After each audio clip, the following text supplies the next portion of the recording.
is your favorite tennis player? But also, who is the greatest male tennis player of the last 5 decades? Choosing the greatest female player of the last 50 years would be very difficult.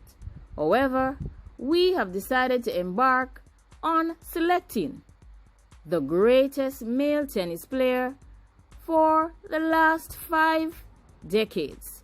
Let us tell you who our candidates are. First player who comes to mind would be Roger Federer, because he has won the most Grand Slams. But Nadal is not far behind, and Novak may soon overtake both Nadal and Federer.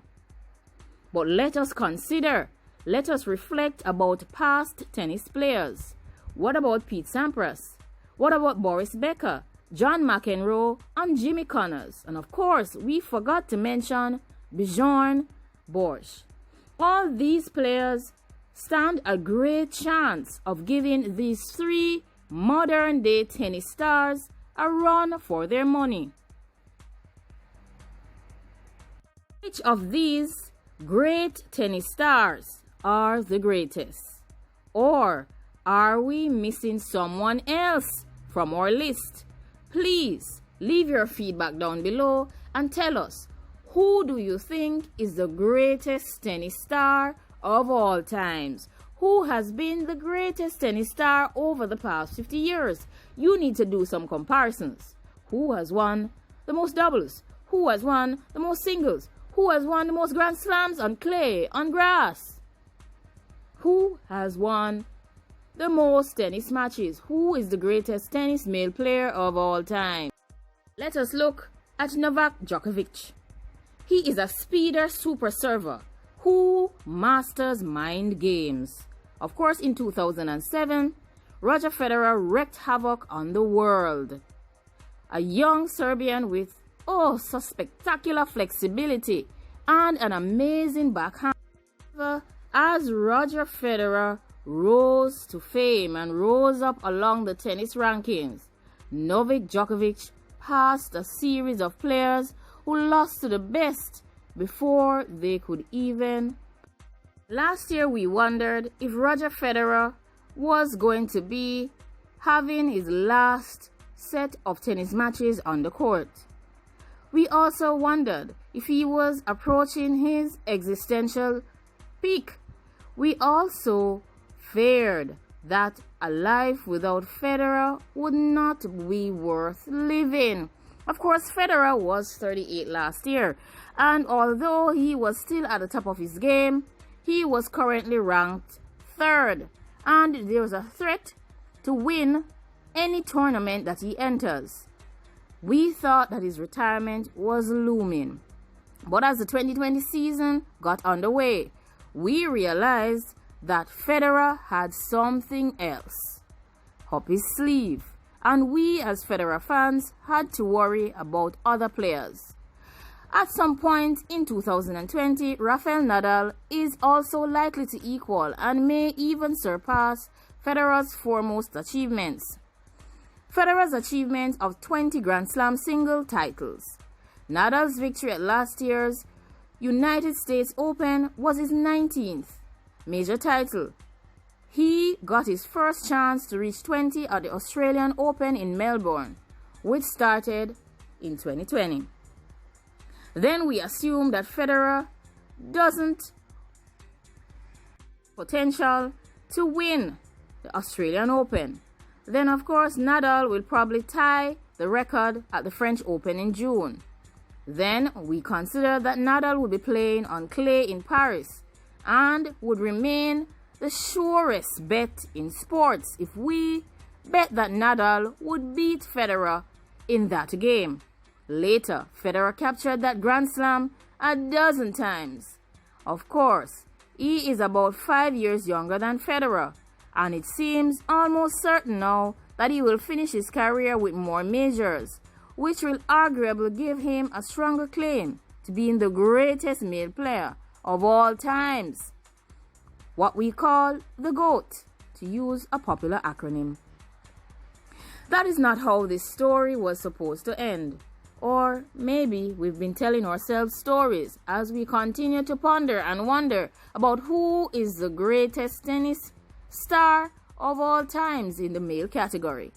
When Nadal emerged in the mid-2000s, Federer was dominating male tennis games, and it was already decided, and many had formed their opinions, that the most talented player would have been Federer, that he was the most extremely and extraordinarily talented tennis player to ever pick up a tennis racket.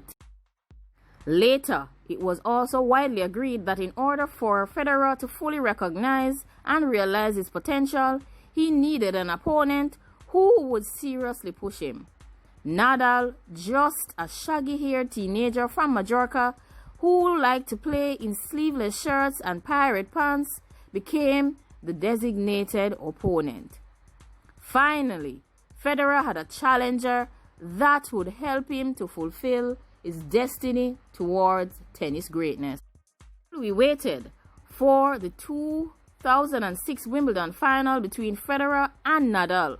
We realized that the match had become a king versus regicide dynamic, and observations revealed everything was based on one fact: Federer was a three-time defending champion, and that also underscored any rivalry from Nadal that we could ever perceive. From the outset, however, it was clear that Nadal wasn't necessarily going to play the role he had been assigned. He beat Federer the first time they faced each other at the Miami Open in 2004. Then he beat him 5 of the next 6 times, establishing a head-to-head lead that he has never relinquished. A rivalry that refused to conform to expectations grew vastly more complicated when Nadal dethroned Federer.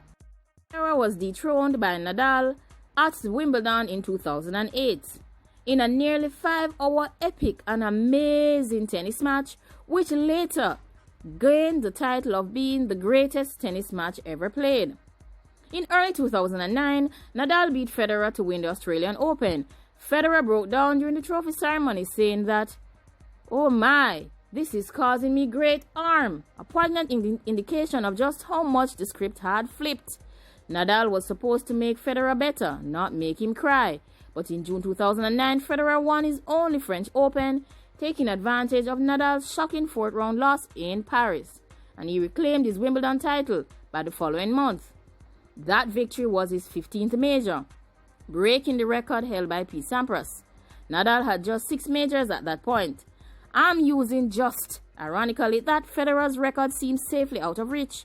Had you walked into the media center at Wimbledon that Sunday afternoon and predicted that Federer and Nadal would still be playing in 2020 and that Federer would have 20 majors and Nadal would just be one behind him, you would have been laughed at out of the room and urged to lay off the PIMS Cup. It's possible that Nadal won't win another major, and it is possible that Federer could add another major to his haul. Last year, July, Federer had 2 match points, and his serve against Novak Djokovic in the Wimbledon final, he failed to convert either and went on to lose. A blown opportunity with potentially historical ramifications. But if he came that close just 6 months ago, he's clearly still capable of winning majors. Even it appears likely now that Nadal will retire with more majors than Federer, as well as with a commanding head-to-head record. It's 24-16 in Nadal's favor. If that is the case, it will be hard to deny that Nadal has the strongest claim to being the greatest tennis player of all time. First, let's not leave Federer out. Yes, it's a lot of numbers, but there are certain things that the numbers can't convey.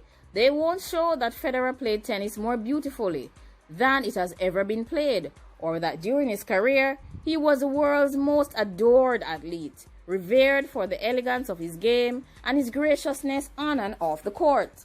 Without intending to downplay the significance of wins and losses and Grand Slam titles, those aspects of his legacy will ultimately matter more and prove to be more enduring.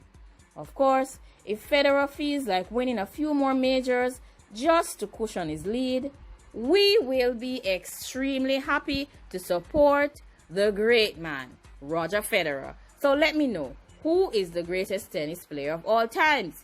Is it Nadal or is it Roger Federer?